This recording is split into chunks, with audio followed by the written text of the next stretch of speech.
Right, as you can see, I've put the pillion seat and the foot pegs back on the classic 350 this week. Myself and my partner have had a whale of a time on it, doing the weekly shopping. We ended up doing a garden centre crawl, which wasn't so much fun.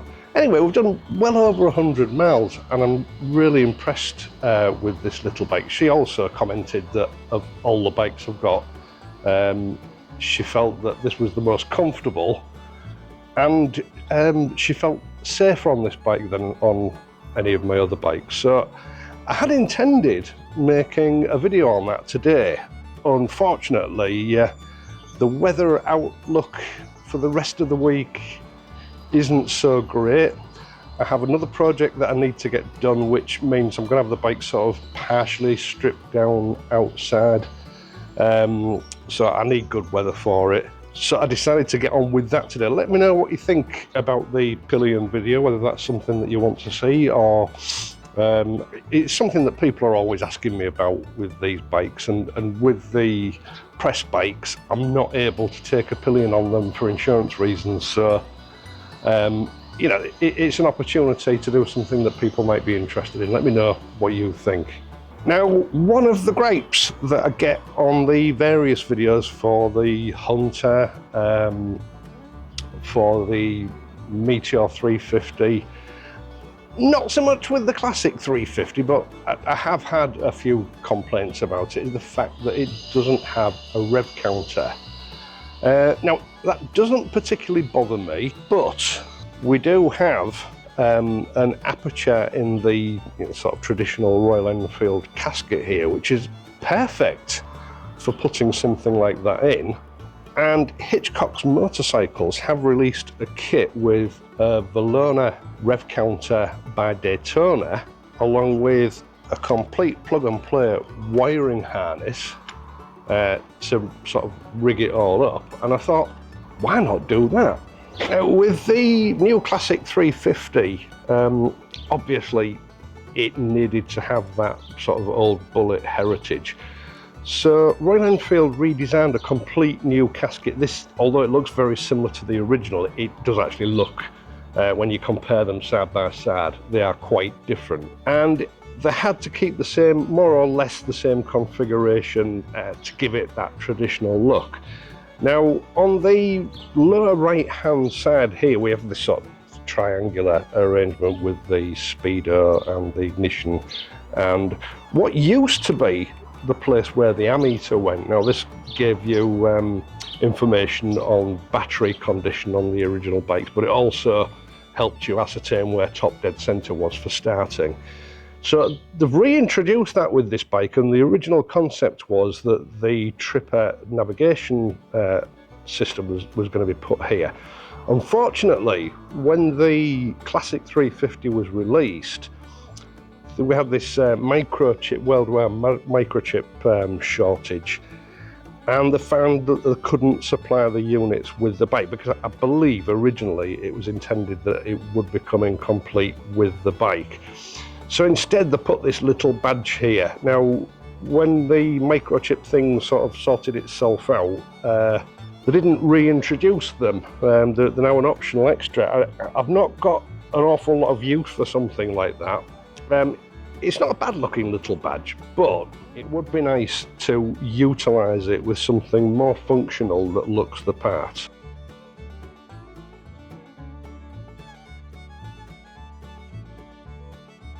Now, this is a nice little piece of kit. It's backlit. You have a choice of 3 colours, going from white to blue to red, depending on your taste. I think on the classic 350, I think we'll leave it at white to match in with the, with the original clocks. The unit itself has, if I can get it open, a black dial with a chromed bezel, so it should all match in quite nicely with the equipment that's already there. It also has, let me just read it, I know I read it earlier on. It also has a voltmeter, which takes us very much to the traditional sort of reason for that aperture being there. It has maximum rev per minute memory and recall.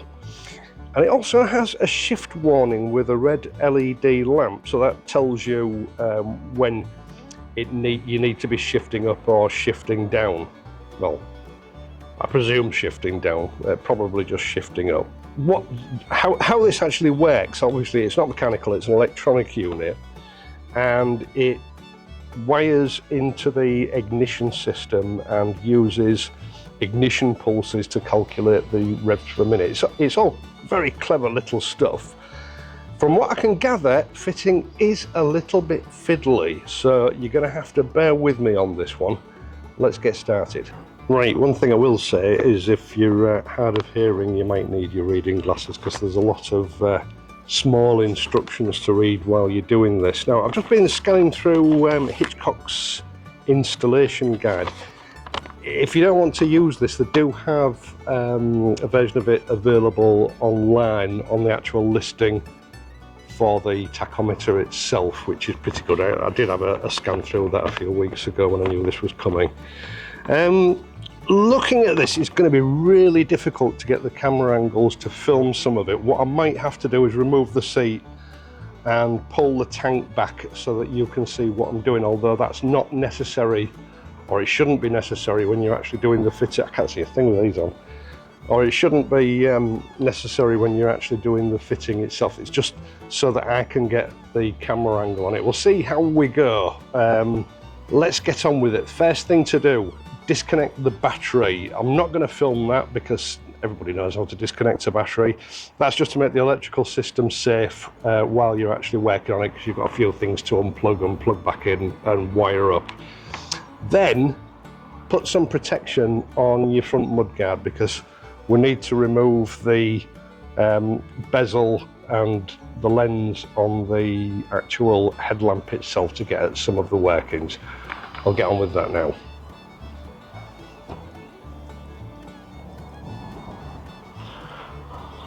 Right, I don't know at this stage whether this is actually necessary, how far down the... we've got this sharp edge here and I don't want it causing any damage, so it's always good practice just to put something in to protect both the headlamp from the mudguard and the mudguard from the headlamp when you take it out. We've got two screws that I can see. I think that's the adjuster. These are the two screws that actually hold it in place. You'll need a Phillips screwdriver. This is my King Dick all in one. Basically fits anything. Take those out and put them somewhere safe. Just give me a minute. Right, once you've got those off, rotate it and it'll come away. And then you can just lay that down on the front there, and that reveals the wiring at the front. Right, now under the steering yoke here, there's a clip held on by a 10mm bolt. This is the brake hose, and according to the instructions from Hitchcock's, it helps to take this bracket off and free the cable away a little bit, or the hose away a little bit, so that you can get better access up here, which is where we're going next. So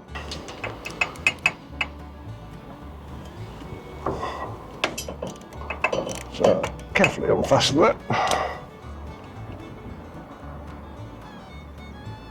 Yeah, I mean the next bit, it actually says, for removing that badge on the top, in exclamation marks, "This is awkward." I mean, I can't actually see from here. I'm looking directly at it and I can't actually see where the fastener is that needs to be undone to actually get that off. So this next bit is going to be fun. Right, not really sure how much space extra space that gives us, but what I'm doing is I'll just put the bolt back in and then we don't lose it for now. Right, and we're good to go for this awkward bit. According to Hitchcock's, the best way to get at this, there's a self-tapping TX fastener up here.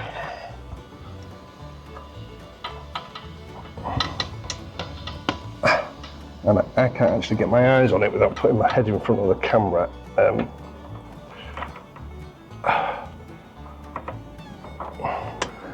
Yeah, right, this is awkward.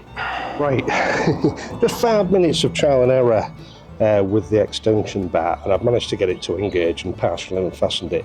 You need to go behind these two cable bundles here, and this, these two, what is it, we've got the front brake hose and the throttle cable here.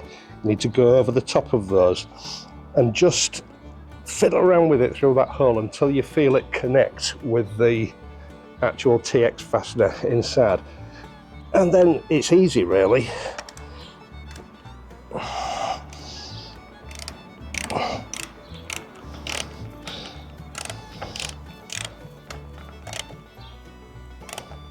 Now, apparently this is just a self-tapper, so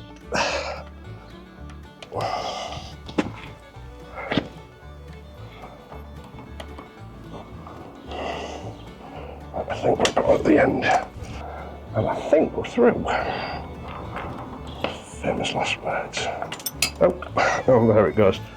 Yeah, it's just a tiny little self-tapper, so it's just a matter of route it how I've just shown you there, and just feel around with it until you feel the bit bite into the fastener itself, and then you're good to go. So with that fastener out, the badge just lifts out. Now there's rubber seal on that. I'm going to leave that in place for a minute because I know the instructions talk about a rubber seal, so I'll leave that there. I'm not sure whether that's the one or whether there's another one in the kit. But yeah, that's your badge out. So we're ready to go ahead with the next stage. Right, in the additional bundle of parts that comes with this kit, that is the Hitchcock bundle, you've got a nylon washer or spacer.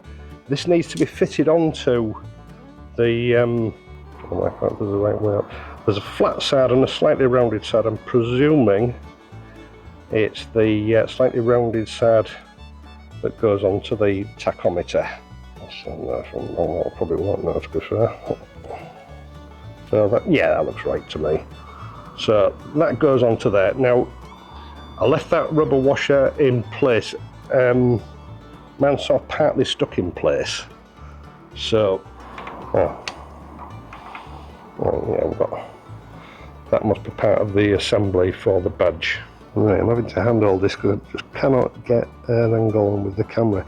If you see directly under, I've overexposed this because there's no way you could see down the hole unless I did. There's a hole here. Now this is going to be utilised for actually locking the tachometer in place. So route your cable that way, up top left hand at about, what, 10, 11 o'clock. So make sure that your nylon washer, which comes with the Hitchcock package on your kit in the little plastic bag, which is this, is placed onto the tachometer with the rounded edge against the tachometer. You've got a flat edge here which you're going to need for a seal against this rubber grommet or washer, whatever you want to call it, which is already in place there. I mean, it's partly stuck in place. Actually, I think it's part of the entire assembly, so it shouldn't come off. So, orienting it properly, cables need to go up through there about 10 or 11 o'clock and into the headlamp bowl. Let me just get round there and where are they? Pull those through, that makes it a little bit easier. That's it, it's in place. Yeah, that's good fitting. I'll just rest it in place for the moment. As you'll see here, on the back of this unit, there are two settings buttons which may be required to set the bike up, or should I say, set the rev counter up to the sort of, I don't know what you call them, the settings on the bike so that it works properly and gives you the correct readings. That's done via the actual instructions that came with the tachometer itself, which I haven't looked at yet. But just leave that in place, don't fasten it in yet. Right, what I've done, you won't have to do this, but what I've done is I've sort of removed the tank and set it back so that you can see where I'm working. This is the ignition cable, and what you need to do is just unfasten it like that. Now, with your Hitchcock kit, you've got an ignition fly-off lead, which replaces this, and it gives you what is required to take the measurements from the ignition system to go to the tachometer. And it's a simple matter of that end, I hope you can see this, plugs in there like that, and that bit, get the angle right, get it right around. Yes.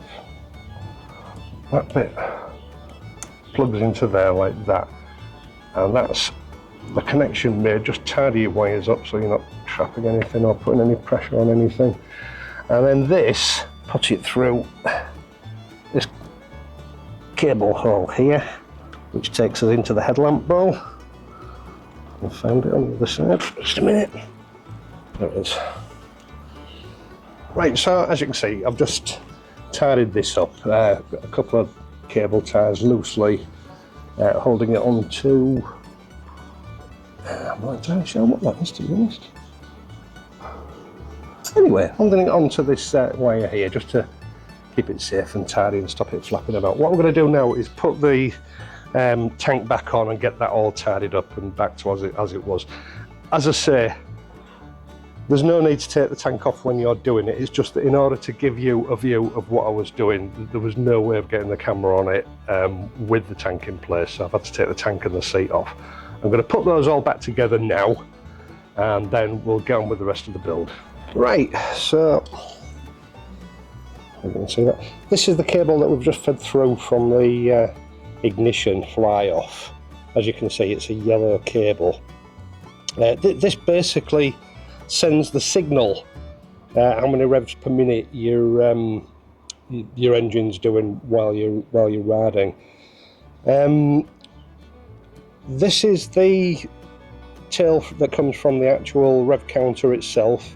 As you see, we've got a corresponding yellow bullet connector on there, so that simply connects into that, and that's your sender connected up. Right, again, in your Hitchcock's package, you will find this electrical tail. What you need to do is, inside here, you might need to push this rubber protector back a little bit, is locate the accessory, I think that's it there, yeah, locate the accessory plug. How do we get that off? Right. It's got a black cover on it, just a protector. Take that off, and then using your Hitchcock's plug that into your accessory. It's quite handy that Royal Enfield always includes one of these on the bikes, just for fitting things like this really. Now, it still leaves you with an accessory to use, so put the cover on that one. Around? No, I haven't. Put the cover on that one and just push that back inside there, and what you're left with are two wires. Now, on your lead from your rev counter, you've got corresponding red and black wires, so plug the red into the red bullet connector, making sure it goes in properly, snaps in place, and your black to the black bullet connector. These are the silicone waterproof ones, so they're quite difficult to push into place, but that's a good thing, because once they're in there we go, they're not coming out and they're protected from the elements. That leaves these two, and I've got no idea what they're for. Just a minute. Right, it would appear that these two are just both spares, probably for some other application, because there's no mention of these in the Hitchcock's instructions. Right, so for the moment of truth, switch the ignition on and start the engine.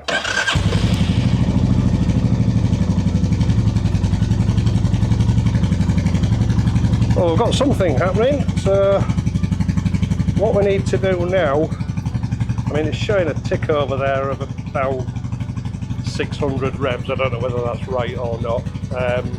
We need to program this in using the instructions from the actual rev counter itself. So give me a moment while we dig those out and work out what's what. Right, I've got to say these instructions aren't the best, and I hope you can hear me over the engine, but unfortunately there's no way of setting this up without the engine running. We need to set it up in 1P2R mode. That's 1 pulse equals 2 revolutions. At the moment, as I say, it's showing about 600 revs. It should be nearer 1200. So that we know that it's set up on 1P1R, and we need to change that to 1P2R. So, you press set first. Right, what it's come up with first is the colour. Colour 1 is white, and I want white. So, press the set button down and hold that, and there we go. It's illuminated. Oh, it's showing in white now. Ah, right, so you hold the set button down and it selects the colour that you want. So colour 1, which is white. So we need to change mode again now. Right, so, God, this is a nightmare because I'm sort of doing everything backwards. As you see now, I've got it set. It's just over 1000 revs per minute idle speed, which is where it should be. That's 1P2R. To get into this, I'll show you how to do it. Press both buttons down at the same time and it'll come on to PPR. Press the PPR, press the mode button again. That'll take you onto the shift, which we'll come on to in a moment. So on the PPR, press the set button down and hold it down. And as you see, you can toggle using the set button between 1P2R and 1P1R and 1P30R, I think it is. For the classic 350, you want 1P2R. And then press the mode button down again. And that takes you back into the normal settings. Right, so for the shift up warning, now I've had a word with down at Hitchcock's about this. This is a matter of taste really for different riders. If you set it up for about 4,500 revs so that the warning light comes in to tell you to shift at 4,500 revs, that's the most economical mode. I'm going to set it at 5,000 revs just to give me that little bit more acceleration before it's telling me to change gear. Now, if you want to drive the bike in their sort of performance mode, Hitchcock's, according to their dyno tests that they've done, recommend that you set it around about 6,000 revs per minute. Now, excuse me, a bike like this isn't meant for that kind of riding, but if that's the kind of riding that you want to do, 6,000, set your warning light to come on for a gear change at 6,000 revs. So for economical driving, set it to 4,500 revs. For normal riding, set it to come on at 5,000 revs. But if you want to ride the bike sporty, set it for 6,000 revs. So if I hold both down again, so that's both the set and the mode button down for 2 seconds, comes up with a PPR. We don't want that, we want the shift. So hold the set button down for 2 seconds. Right, so press the mode button, and that takes us on to the next digit. So we need to set this to 4,000. So press the set, That brings us up to 4,000. Press the set button. That takes it up to 5,000. That's where I want it. So we hold the set for 2 seconds. And that brings us back to normal operation mode. We're getting 13.5 volts. So that should, in theory, be set up now. We've got the white lights. We've got the shift set up to 5,000 revs, so it will tell you to shift at 5,000 revs if you haven't already shifted. And hopefully that's all there is to it. Right, so this should be fairly simple and straightforward. Famous last words. It's taken me hours to do this. You know, it's easy sort of showing you these things. In reality, this job probably takes less than an hour. But when you're having to constantly move the bike around and set your camera angles and what have you, everything gets so much longer and protracted. Right, so we need to fasten this bracket onto the back of the speedometer.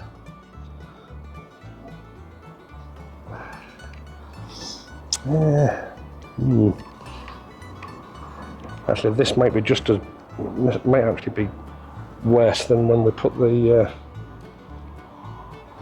when we took the bracket off. I can see we are probably going to have to go back in through the same hole. I'll find out in a minute. Right, this is where I got stumped for about half an hour, because in the Hitchcock's instructions it simply says, you know, fit the tachometer to the bike using the bracket. It doesn't give you any guidance as to how to do it. Now, as you see here, I'm fastening the main body of the bracket onto the tachometer, which is correct, and those 2 bolts should be tightened up. But with the actual clamp fastened onto that bracket, there ain't no way that you're getting this fitted into the bike. You've got to remove the actual clamp and the Allen screw that holds it in place from it and insert it from the underside of the actual casket itself. Now, I tried for some considerable time to fit it in the same way that I'd taken the fastener out for the badge, because, you know, it seemed to me that that was the way to do it. That isn't the way to do it. Remove the clamping bar and the screw, and then follow this next bit where I actually discovered the right way to do it. Right, what I've managed to do is actually insert the bracket in through the front of the headlamp bowl and then engage the thread. So we've got it fastened in place. What we need to do now is just straighten it up, and it doesn't seem to want to straighten up at the moment. Right, so there we go. Got that straight. So to get it, as I said, there is just access to get this in. I've been messing around for a while trying to work out how to do it, and I've actually got that pretty tight just by hand. So we can now go in.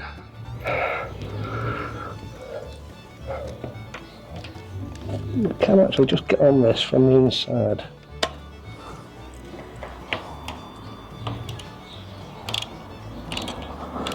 Yeah, so your best option with this is to go through the headlamp bolt. Get it in.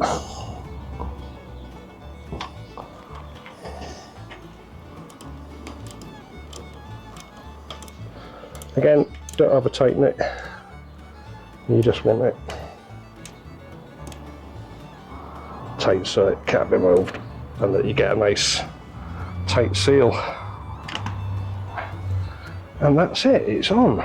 So all we need to do now is just tuck all the wiring away neatly and tidily and refit the headlamp.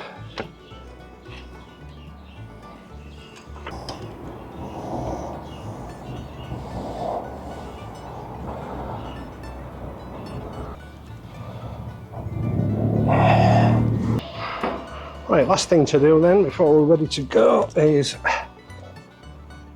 just replace this bracket. We don't need that flapping about. Where did that go on then?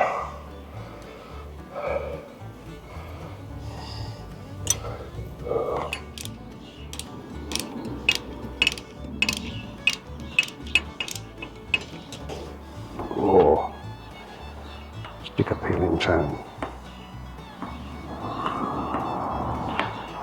I've got to say, it is a really hot day today. Right, I've dragged the bike over into the shadow to try and give you a better view. I'm hoping this works.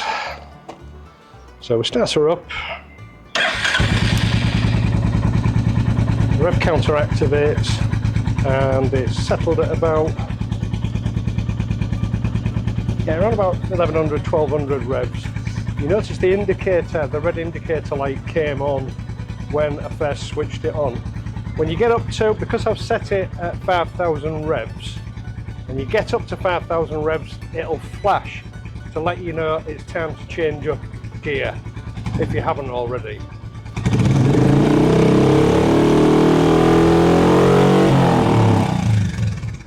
There you go.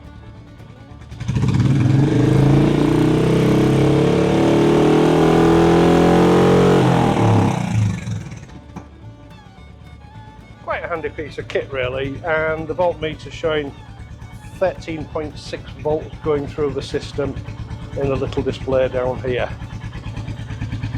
Now, these DAYTONA instruments have been around for decades.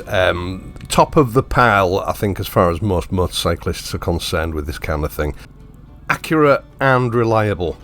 Now, these particular tachos have been a collaboration between Hitchcock's motorcycles and DAYTONA, because normally they only do a matte black bezel, and on the classic 350 a matte black bezel doesn't look right. There are versions available for the classic 350, the Hunter 350 and the Meteor 350. And I'll leave a link to Hitchcock's website so you can have a look at those if they're interested. I actually think they're pretty good value for money. Yes, fitting this is a bit of a messing about, but that's down to you know, the design of the casket in this case on the Classic. It's no reflection on the actual product itself. Now, I took the bike for a good run, about 20 miles. The tachometer functioned flawlessly, and so did the change-up indicator. Now, about that, the values that I mentioned earlier on in the video, these were theoretical values that myself and Hitchcock's had sort of come to the conclusion they would be the best values to set it at, based on dyno readings that they'd taken of these bikes in tests. But I don't think those values are a reflection of normal road use. 5,000 revs per minute on this bike, you feel like you're absolutely caning it. It's far too high in my opinion. Now, if you want to set this as a warning light to tell you that, you know, if you haven't changed gear by now, you really should be changing gear by now to protect your engine, yes, set it at 5,000.